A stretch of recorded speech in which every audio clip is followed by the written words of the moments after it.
악한 자들이 잘 된다고 해서 속상해하지 말며 불의한 자들이 잘 산다고 해서 시새워하지 말아라. 그들은 불처럼 빨리 시들고 푸성기처럼 사그라지고 만다. 주님만 의지하고 선을 행하여라. 이 땅에서 사는 동안 성실히 살아라. 기쁨은 오직 주님에게서 찾아라. 주님께서 내 마음의 소원을 들어주신다. 내 갈 길을 주님께 맡기고 주님만 의지하여라. 주님께서 이루어 주실 것이다. 너의 의를 빛과 같이 너의 공의를 한낮의 햇살처럼 빛나게 하실 것이다. 잠잠히 주님을 바라고 주님만을 애타게 찾아라. 가는 길이 언제나 평탄하다고 자랑하는 자들과 악한 계획도 언제나 이룰 수 있다는 자들 때문에 마음 상해하지 말아라. 노여움을 버려라. 격분을 가라앉혀라. 불평하지 말아라. 이런 것들은 오히려 악으로 기울어질 뿐이다. 진실로 악한 자들은 뿌리째 뽑히고 말 것이다. 그러나 주님을 기다리는 사람들은 반드시 땅을 물려받을 것이다. 조금만 더 참아라. 악인은 멸망하고야 만다. 아무리 그 있던 자취를 찾아보아도 그는 이미 없을 것이다. 겸손한 사람들이 오히려 땅을 차지할 것이며 그들이 크게 기뻐하면서 평화를 누릴 것이다. 우리 교우들을 요즘 상담하는 중에 뚜렷이 나타나는 현상이 우울증으로 고생하는 분 또는 공황장애로 힘들어하시는 분들이 굉장히 많아졌습니다. 급격하게 늘어났습니다. 지금도 이 자리에도 그런 분이 계시리라고 생각합니다. 아주 마귀가 우리 마음을 작정하고 공격하기로 아마 역사하고 있는 모양입니다. 마음에 말할 수 없는 병으로 인해서 고통당하는 분들이 많습니다. 근데 상담을 하면서 보니까 실제로 요즘 살아가는 우리 시대에 속상한 일 너무 많고 또 마음의 상처도 너무 많고 세상 돌아가는 것 보면서 우리 마음의 분노도 너무 많고 정상적인 마음을 가지고 사는 게 오히려 이상할 정도인 세상을 우리가 살고 있다는 것을 알게 됐습니다.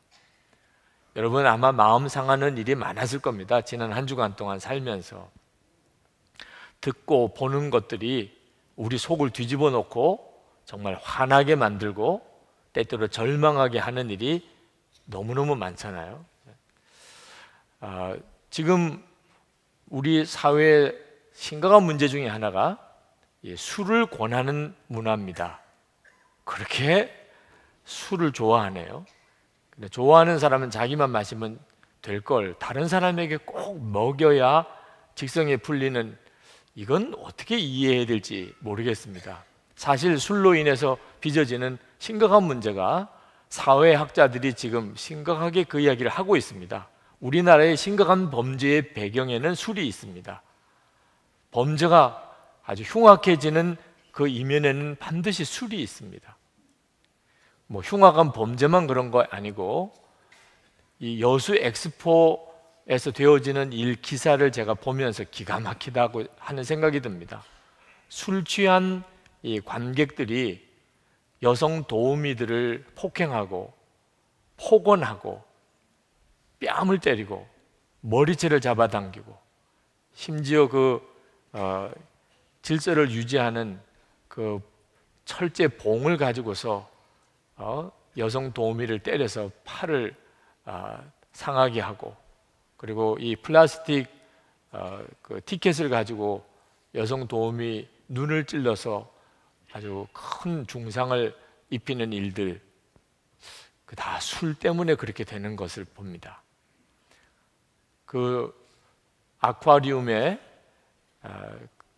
물고기를 보도록 이렇게 개방을 했더니 거기다가 온갖 쓰레기를 다 집어넣고, 그리고 그 아쿠아리움 앞에서 그렇게 큰 소리로 떠들고 해서 그 물고기들이 다 폐사하는 기가 막힌 일을 봅니다. 근데 이렇게 술 마시는 것을 서로 권해요. 대학 문화, 대학에 들어가면 선배들로부터 70% 가까운 학생이 술을 강제적으로 선배가 권해서 마셨다고 할 정도입니다. 어느 여대의 이야기예요. 신문에 지난 주간에 났던 기사입니다. 신입생이 학교에 들어가서 어느 날 선배들로부터 저녁 6시까지 강의실에 어느 강의실에 모이라 그래서 갔더니 의자들 다 뒤로 다 밀어놓고 신입생들을 세 줄로 이렇게 앉히더랍니다. 그리고는 소주 한 병씩을 나눠주더래요. 그리고 이제부터 이 소주 한 병을 원샷 한다. 원샷이 어떤 건지 뭐 아시는 분들은 아시겠죠. 그냥 한 번에 다 마시라는 거예요. 우리 학과의 전통이 하나가 되는 거라. 꼭 그렇게 해야 하나가 되는 건지 모르지만 다 마셔야 된다. 술을 못 마신다고 울고 하는 아이들에게 아주 상소리를 하면서 그리고 뛰쳐나가는 아이를 붙잡고 너 졸업할 때까지 왕따 당할래? 억지로 갖다 놓고 술을 강제적으로 마시고 그 술을 다 마시고 나니까 또 한 병을 갖다 줘. 우리 과는 3병을 마셔야 된다. 2병 마시다가 이 아이가 쓰러졌어요. 나중에 눈 떠보니까 그 강의실에 시체같이 그 신입생들이 다 쓰러져 있는 거예요. 이렇게 해야 합니까? 그게 분위기를 맞추는 거라는 거예요. 학교 분위기를, 과 분위기를 좋게 만들자고 그렇게 한다는 거예요.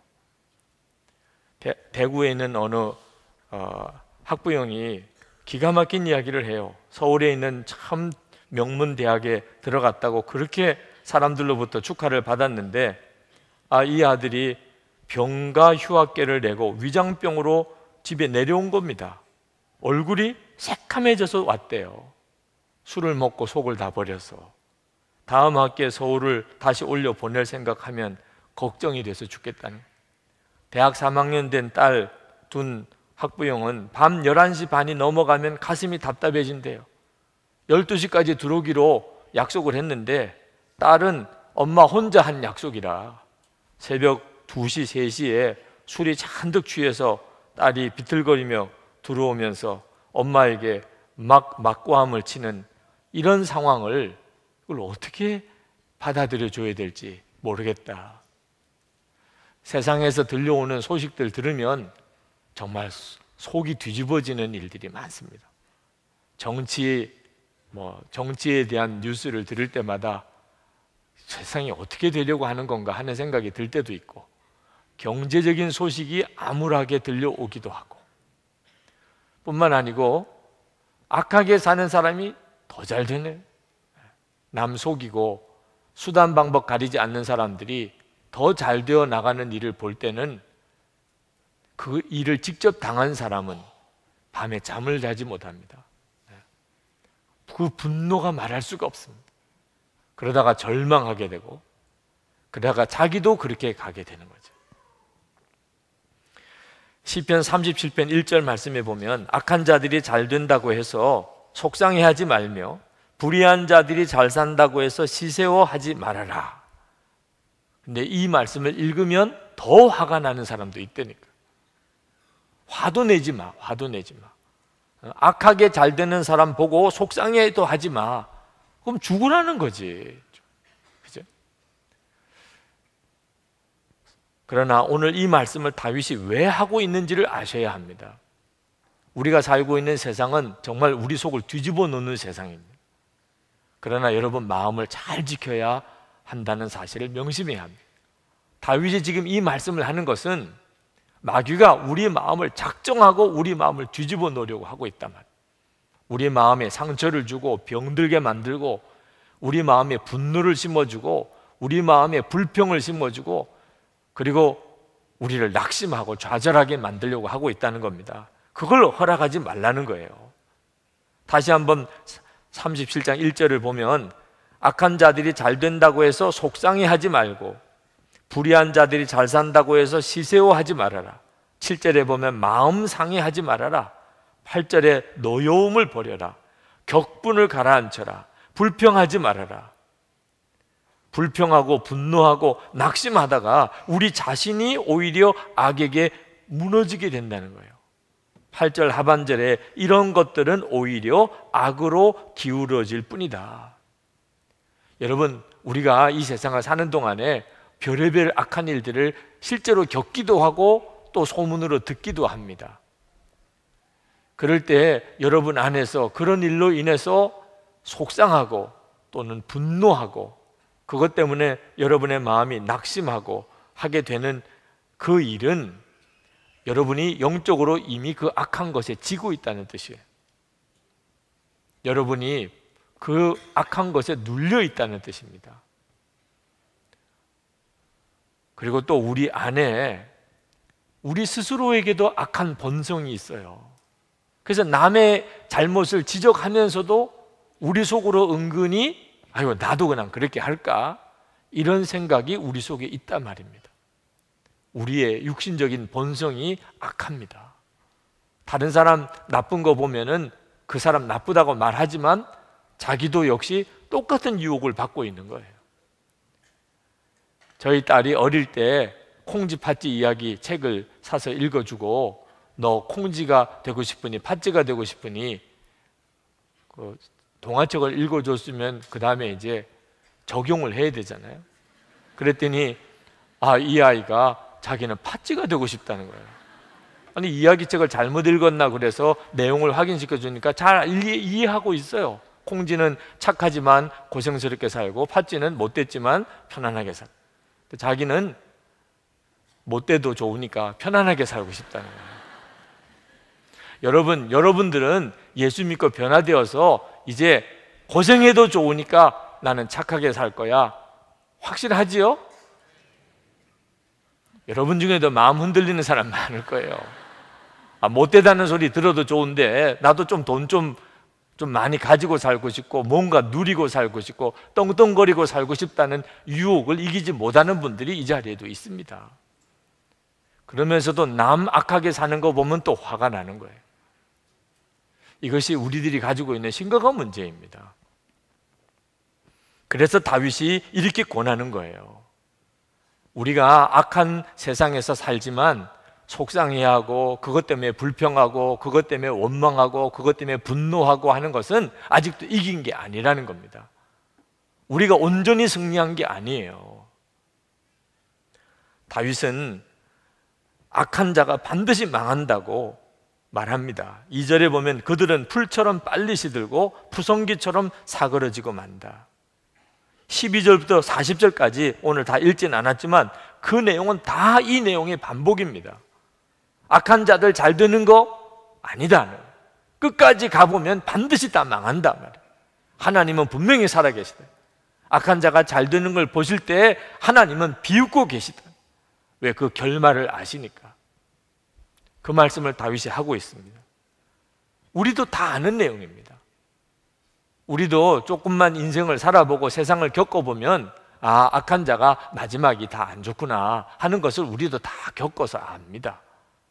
길게 내다보면 악해서 좋을 게 하나도 없습니다. 그런 걸 알면서도 우리 안에 여전히 마음에 이 악한 것에 대한 문제를 완전히 해결받지 못하고 있습니다. 세상이 악할 때 용기를 잃어버려요. 악한 세상에서 선하게 살 용기를 가지고 있는 그리스도인들이 드뭅니다. 의롭게 산다는 일, 예수를 믿고도 아직도 해결이 안 된 분들이 많습니다. 악해서 수단 방법 가리지 않고 살아서 잘 되는 사람 보면 은근 부러울 때도 있다 그 말입니다. 로마서 12장 21절에 악에게 지지 말고 선으로 악을 이기라, 그 말씀을 분명히 알지만 어떻게 선으로 악을 이길 수 있냐 말입니다. 우리의 마음속에는 어떻게 선으로 악을 이기나 말이에요. 세상이 그렇게 보여지지가 않습니다. 선한 사람은 지게 돼 있어요. 어떻게 선으로 악을 이기지요? 다윗이 그 점에 대해서 우리에게 오늘 아주 놀라운 대답을 해주고 있습니다. 다윗은 그저 우리에게 악한 세상을 보고 속상해하지 말고 사람들이 악해서 잘 되는 거 보고 시기심 갖지 말고 마음에 분노하지 말라고 말씀하는 거 아닙니다. 그러면 진짜 죽으라는 거죠. 안 되는 일인데 다윗은 우리에게 놀라운 말씀을 하고 계십니다. 그것은 주님을 바라보라는 것입니다. 그저 악한 사람 보고 내가 그것 때문에 속상해하지 말아야지, 결국 저들은 다 마지막은 다 망할 거야, 그러면서 마음에 분노도 하지 않고 그렇게 살라는 게 아닙니다. 그건 안 되는 일이에요. 다윗은 우리에게 어떻게 악한 세상에 살면서도 그들에게 분노하지 않고 우리는 끝까지 선하게 살 수 있는가? 주님을 바라보라는 겁니다. 주님을. 3절에 보면 주님만 의지하고 선을 행하여라. 4절에 기쁨은 오직 주님에게서 찾아라. 5절 내 갈 길을 주님께 맡기고 주님만 의지하여라. 주님께서 이루어 주실 것이다. 7절에 잠잠히 주님을 바라보고 주님만을 애타게 찾아라 라고 말씀하고 있습니다. 다윗은 우리에게 어떤 게 악한 길이고 어떤 게 선한 길이고, 그래서 우리는 마땅히 선한 삶을 살아야 된다는 식으로 무슨 윤리 강연을 하고 있는 게 아닙니다. 다윗은 우리에게 매우 중요한 영적인 전쟁에 대해서 말씀하고 있는 겁니다. 이 세상이 다 악할지라도 어떻게 우리가 선하게 살 수 있는가? 우리 주님이 우리와 함께 계시기 때문에. 우리 주님이 우리와 함께 계시는 것을 알지 못하면 우리는 악한 세상에서 선하게 살 방법이, 능력이 없습니다. 다윗은 평생 그러나 하나님이 정말 살아계시고 자기와 함께 계신 것을 분명히 알았고 믿었던 사람입니다. 다윗은 스스로가 다 악할지라도 그가 선하게 살 수 있음을 삶으로 보여준 사람이에요. 그리고 그것을 권하는 것입니다. 이번에 제가 쓴 책 내가 나를 사랑하느냐, 그 책의 마지막 단원에 보면은 사랑하는 사람이어야 천국에 가는 사람이라고 하는 말씀을 그 책 속에 실었습니다. 어떤 분이 그 책을 읽고 저에게 메일을 보냈어요. 질문을 해왔습니다.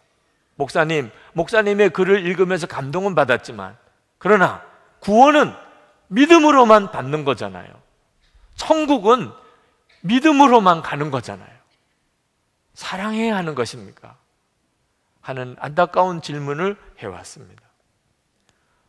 이런 질문이 지금 한국교회 안에 심각하게 일어나고 있습니다. 그런데 그 질문의 배경에는 무엇이 전제되어져 있느냐 하면은 우리가 예수를 믿기만 하면 구원을 받으니까 거룩하고 사랑하며 살지 못해도 괜찮다, 이런 생각이 뒷받침되어져 있어요. 믿기만 하면 구원받는다는 말을 그렇게 오해하고 있어요. 믿음이 있다면 사랑은 없어도 구원받는 데는 지장이 없다. 아무리 예수님을 믿어도 사람은 자기 성질대로 믿게 마련이다. 사람의 성질이야 어떻게 변할 수가 있어, 이런 생각이 깔려 있어요. 이거는 정말 심각한 일입니다. 여러분, 바로 믿으셔야 돼요. 믿음하고 행함은 절대로 구분되는 게 아닙니다. 예수님을 믿으면 거룩하고 사랑하며 살게 되어 있고, 거룩하고 사랑하며 사는 게 아니라면 아직도 예수님을 믿는 게 아니에요. 우리는 주일마다 하나님 앞에 이렇게 기도를 합니다. 하나님, 이번 주간도 또 죄 짓다가 왔어요. 그러나 있는 그대로의 모습 그대로 왔사오니 주여 받아주시고 용서해 주옵소서. 주님의 보혈로 씻어 주옵소서. 얼마나 은혜로운 기도예요. 그런데 문제는 이런 기도를 매주마다 한다. 그러니까 그런 기도를 처음에 할 때는 정말 은혜롭지요. 처음에 할 때는 자기의 죄를 솔직히 주님께 고백하고 주님의 보혈로 씻어주기를 구하는 그런 기도니까 얼마나 귀합니까? 그런데 이제는 아주 습관이 되어버렸어요. 그래서 이제는 주여 또 죄 짓다가 왔사오니 라고 하는 이 기도 속에 아주 다음 주간에 죄 지을 걸 전제로 하고 있는 거예요. 이제 또 죄 짓고 또 다음 주에 또 똑같은 기도를 드리는 거예요. 마음에 죄 짓고 사는 것을 아예 당연한 것처럼 받아들이는 위험한 일이 지금 한국교회에 퍼져 있어요. 여러분, 주일에 와서 기도할 때 정말 주여 승리하고 왔습니다. 이번 한 주간은 정말 죄를 이기고 세상을 이기고 왔습니다. 성령님 역사해 주셔서 감사합니다. 이런 기도를 하는 것은 이상한 기도인가요? 언제쯤 그런 기도를 우리가 할 수 있을 거지? 우리가 다음 주에는 그런 기도를 드리기를 하나님께 소원하면서 오늘 이 예배를 마칠 수는 없을까요? 흔히 구원은 믿음으로 받고 그리고 행함은 상급으로 받는다고 가르칩니다. 믿음으로만 구원받는다고 가르치려고 하다 보니까 행함 문제를 어떻게 다뤄야 될지 몰라서 그거는 상급이야. 하나님 앞에 갔을 때 받는 상급이야. 상급은 뭐 큰 상 받는 사람도 있고 작은 상 받는 사람도 있죠. 천국 가는 거는 다 믿음으로 똑같이 들어가고, 그래서 천국에 갔더니 어떤 사람의 집은 고래등 같은 집이고 어떤 사람은 계집 같은 집이더라, 이런 이야기도 있어요. 어떤 사람은 천국 가서 면류관 쓰고 어떤 사람은 개털모자 쓰고 다니더라, 이런 이야기도. 정말 그럴까요? 천국에 갔더니 어떤 사람은 고래등 같은 집에 살고 어떤 사람은 계집에서 살고 어떤 사람은 면류관 쓰고 다니고 어떤 사람은 개털모자 쓰고 다니고, 그럴까요? 계집에서 살면 천국일까요? 개털모자 쓰고 다니는 천국이 정말 있을까요? 믿음으로만 구원받는다고 가르치려다 보니까 이런 모순에 빠지게 되는 겁니다. 여러분, 히브리서 12장 14절에 모든 사랑과 더불어 화평함과 거룩함을 따르라. 이것이 없이는 아무도 주를 보지 못하리라. 상급 문제만 아닙니다. 아예 주님 앞에 서는 것 자체가 안 되는 거예요. 모든 사랑과 화평함을 이루고 거룩하지 못한 사람은 주님 앞에 서는 것 자체가 문제가 생기는 거예요. 왜 이런 문제가 생기느냐 하면 복음을 지식으로만 받아들이니까 그렇습니다. 복음을 교리로만 이해하니까 그런 겁니다. 예수님 믿으면 죄사함 받고 하나님 자녀 된다, 이렇게 그냥 교리로만 받아들이니까 그래요. 복음은 예수님 그분 그 자체이신 것입니다. 성경은 놀라운 약속을 우리에게 하고 계세요. 예수를 믿으면 예수님이 그 마음의 중심에 오신다는 겁니다. 예수님이 나 위에 십자가에 죽으신 것을 믿으면 나도 예수님과 함께 죽은 것이 되고, 그리고 예수님은 내 마음에 오신다는 거예요.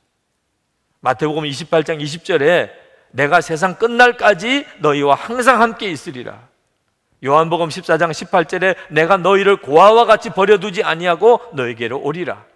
고린도후서 13장 5절에 예수 그리스도께서 너희 안에 계신 줄을 너희가 스스로 알지 못하느냐. 갈라디아서 2장 20절에 내가 그리스도와 함께 십자가에 못 박혔나니 그런즉 이제는 내가 사는 것이 아니요 오직 내 안에 그리스도께서 사시는 것이라. 예수님을 믿는다는 말은 단순히 속주의 교리를 믿는 것뿐만 아닙니다. 예수님 그분이 우리와 함께 계시는 거죠. 자, 예수님과 함께 산다면 삶이 바꿔질 수밖에 없어요. 예수님과 함께 산다면 은밀한 죄를 지을 수가 없어요. 예수님과 함께 산다면 어떻게 미워하고 싸우고 삽니까? 예수님과 정말 함께 산다면 가정과 교회가 하나 될 수밖에 없지요. 예수님과 함께 산다면 악한 세상에 산다 할지라도 선하게 살게 되는 거지요. 예수님에게 달린 것입니다. 우리와 함께 하시는 그 예수님을 내가 진짜 믿고 바라본다면 삶은 다 바꿔지는 거예요. 여러분, 누구와 함께 사느냐에 따라 여러분의 삶이 바뀌잖아요. 결혼하기 전에 혼자 살 때, 결혼하고 난 다음에 부부가 같이 살 때 삶이 완전히 다르잖아요. 부모님과 함께 살 때 또는 자녀들끼리만 살 때 다르잖아요.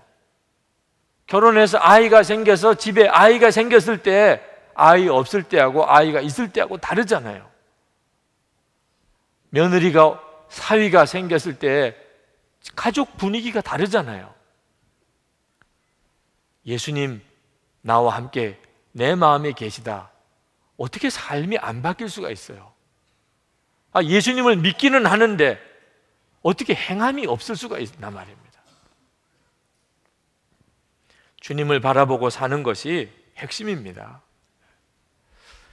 찰스 듀튼이라고 하는 유명한 영화 배우가 있습니다. 그는 사람 죽이고 감옥에 갇혔던 사람입니다. 그가 지금은 화려한 영화 배우로, 영화 감독으로 활동하고 있습니다. 사람들이 그 사람을 만나서 당신은 사람 죽이고 감옥에 들어갔던 사람인데 어떻게 이렇게 인생 역전을 이루었느냐고 그에게 물을 때 이 찰스 듀튼이 아주 유명한 이야기를 했습니다. 나는 감옥에 있을 때 내 감방을 꾸미는 일을 하지 않았기 때문입니다. 감옥에 갇히게 되면, 그러면 사람들은 누구나 다 그저 그 감옥 안에서라도 그저 자기가 마음에 드는 사람 포스터를 붙이고, 그리고 자기가 편안하게 지내도록 그 감방 안을 그래도 이렇게 꾸며서 정리해서 살려고 합니다. 감방 안에서라도 뭔가 편안하게 자기가 마음에 들도록 살아야 되니까. 근데 이 찰스 듀튼은 자기가 감방에 들어갔을 때 자기는 이 감방에서 살 사람이 아니라고 생각했습니다. 여기는 내가 살 곳이 아니에요. 그래서 그는 감방을 꾸미는 일을 하지 않았다고 그랬습니다. 그리고 그는 거기서 자기의 미래를 꾸몄습니다. 책을 읽었어요. 기술을 배웠습니다. 왜? 자기가 살아야 될 곳은 여기가 아니니까. 여러분, 우리가 꼭 교도소에 들어가서만 감방 생활하는 거 아니라는 거 아십니까? 우리가 늘 자유롭게 사는 것 같은 내 집이, 또 직장 생활이 많은 사람들에게는 감옥 생활과 같습니다. 여러분, 지난 한 주간 동안 여러분 어떻게 사셨나요? 많은 사람들이 마음에 실제로는 감옥에 갇혀 있는 것처럼 살아요. 겉으로는 자유인이지만 그 속은 감옥 생활을 하고 있는 겁니다. 사람을 미워하고 인생을 불평하고, 그리고 마음의 상처를 가지고 풀지 못하고, 그리고 마음에 분노하고 삶의 의미를 잃어버리고 짜증내고, 그리고는 술, 담배에 매이고 음란한 동영상에 거의 중독이 돼 있고, 도박에 중독이 돼 있고, 또는 온갖 스포츠나 이런 데 내 시간, 세월 다 허비하고, 오늘 이 자리에도 마음에 실제로는 감옥 생활 하는 분들 많이 있습니다. 평생 자기 감방이나 꾸미고 사는 겁니다. 우리 주님 앞에 섰을 때 너는 일생 동안 뭐하고 살다가 왔느냐? 아무것도 한 게 없어요.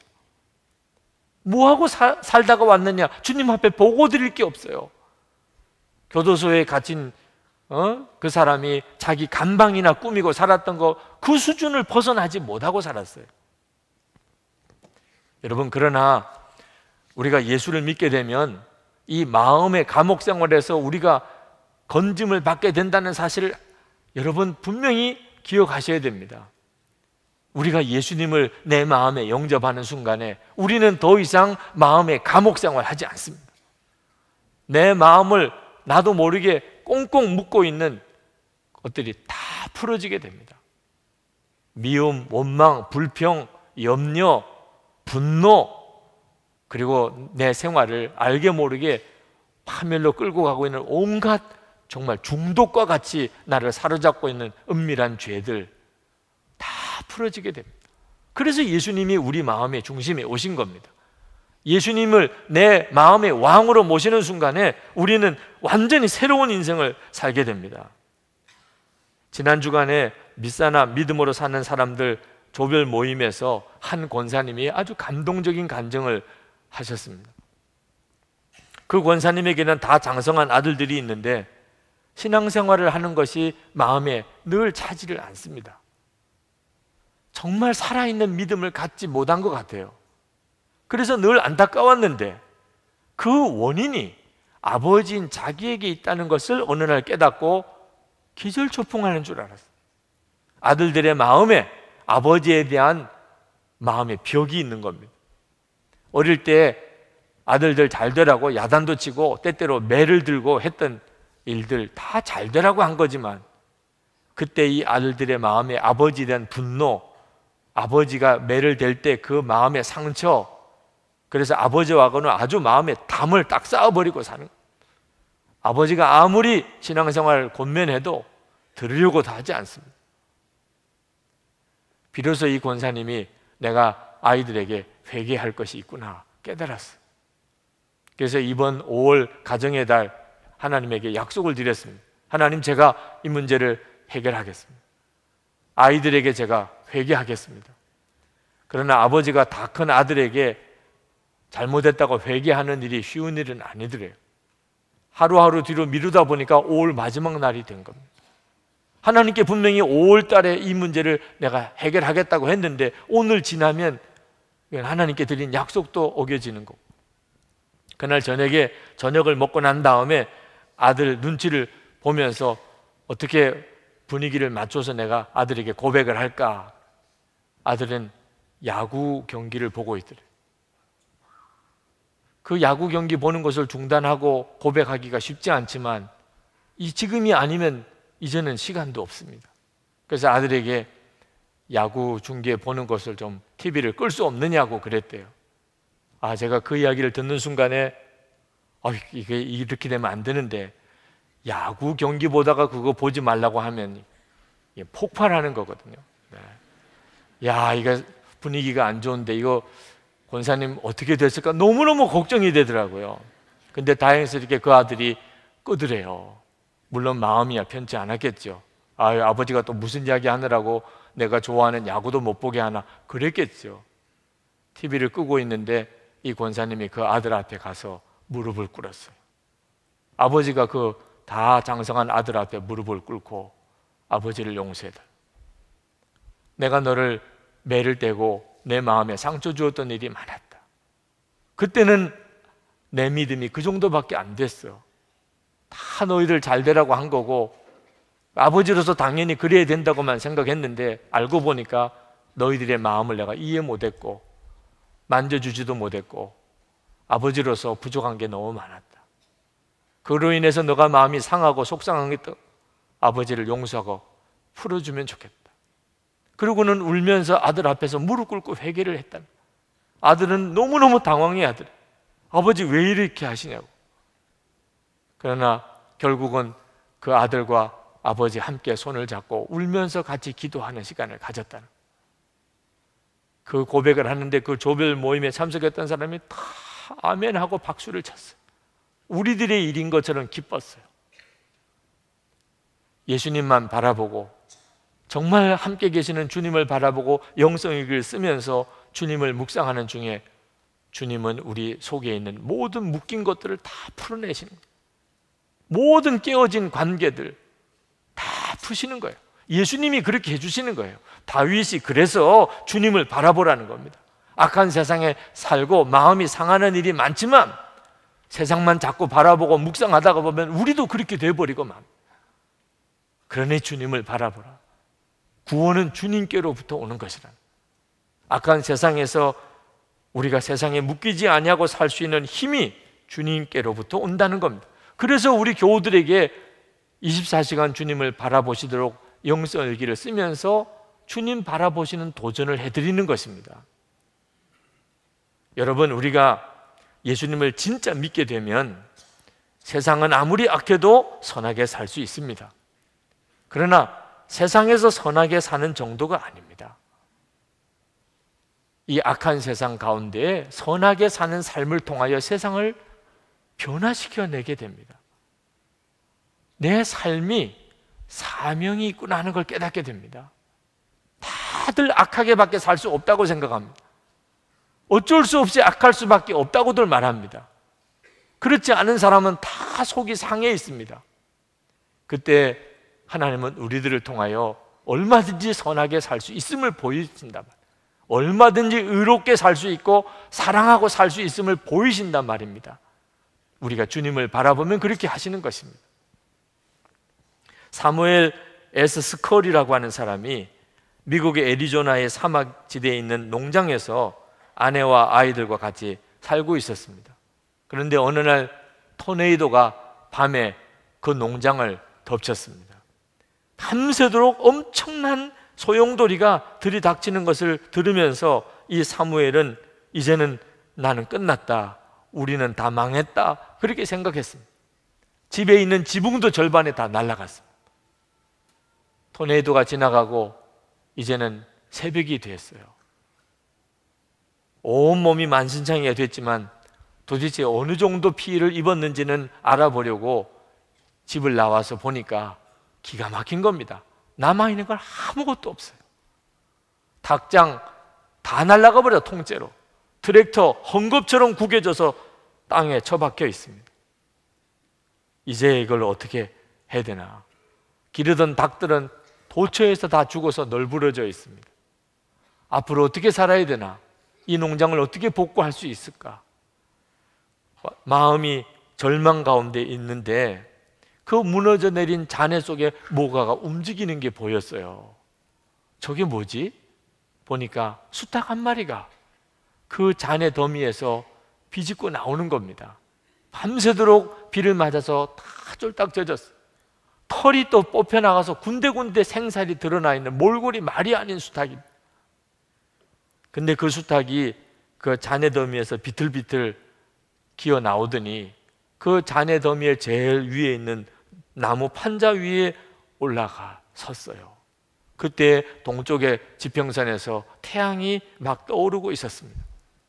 근데 그 수탉이 그 앙상한 날개를 퍼덕거리면서 거기에서 의기양양하게 우는 겁니다. 제가 어떻게 울었는지는 도무지 옮길 수가 없어요. 제 능력의 범위를 벗어나는 일. 그러나 여러분들이 다 아시리라고 생각합니다. 그렇게 울었어요. 여러분이 생각하는 거죠. 이분이 감동을 받았습니다. 지금 주변은 다 무너졌어요. 완전한 절망이에요. 근데 이 수탉이 아침이 밝았다고 우는 겁니다. 우렁차게.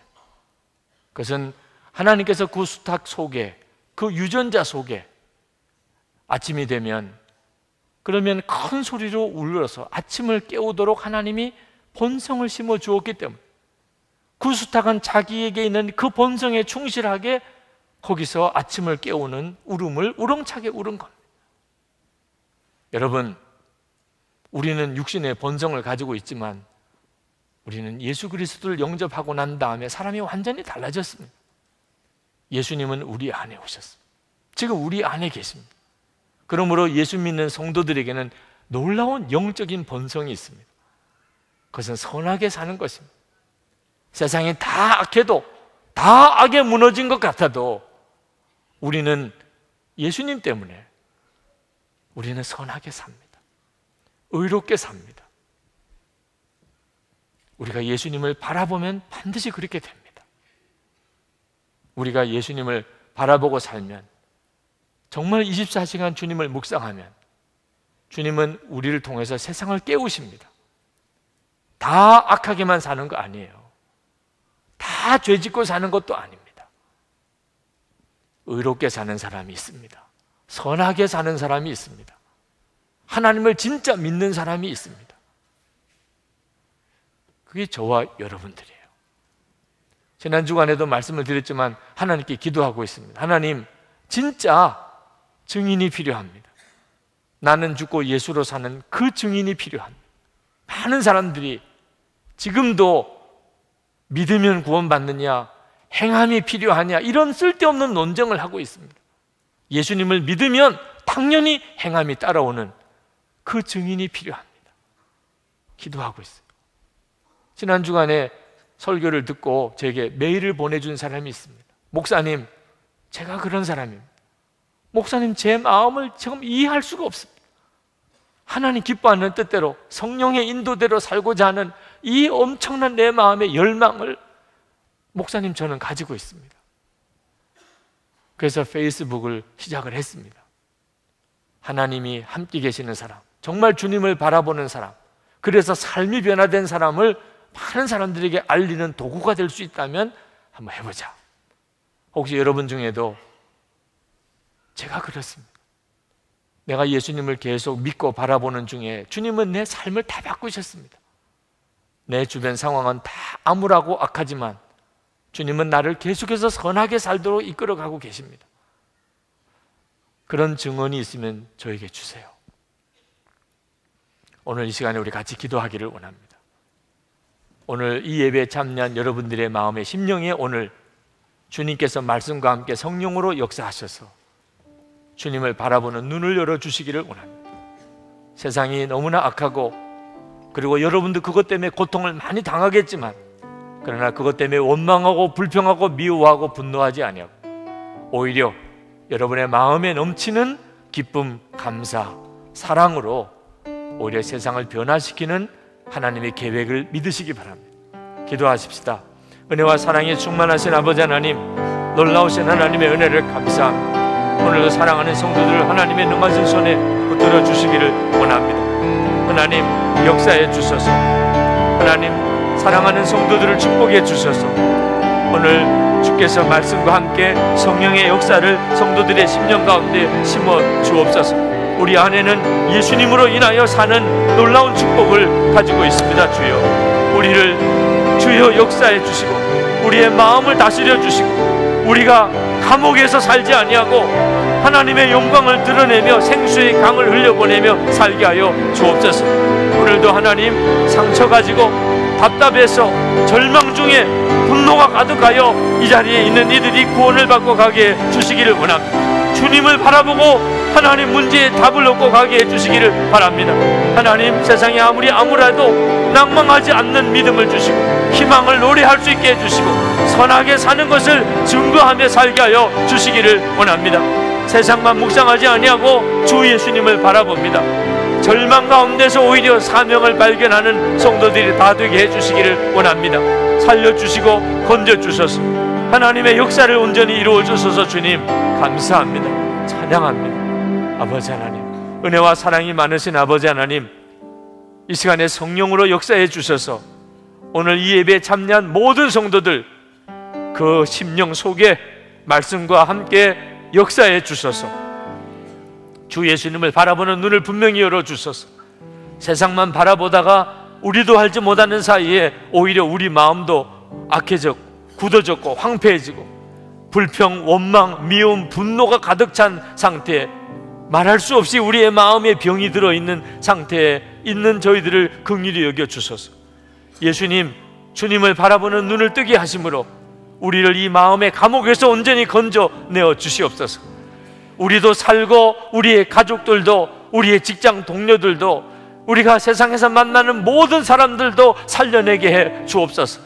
하나님, 거룩한 부흥이 이 나라에 임하여 교회와 성도들을 통하여 이 민족이 새로워지는 역사, 하나님, 이 나라가 변화되는 역사 주시기를 원합니다.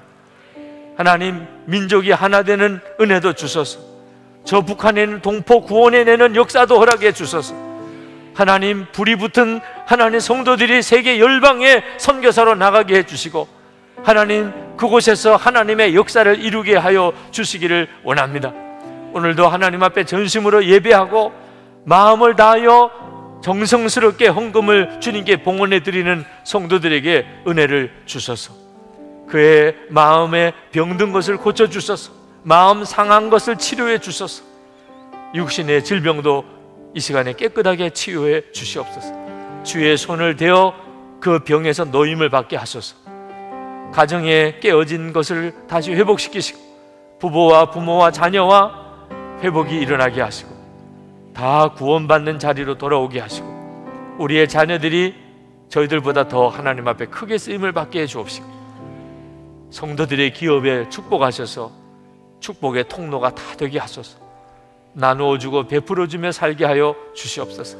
사명을 감당할 수 있는 성령의 충만함을 오늘도 성도들에게 부어 주시옵소서. 주님을 찬양합니다. 예수 그리스도 이름으로 간절히 기도합나이다. 아멘.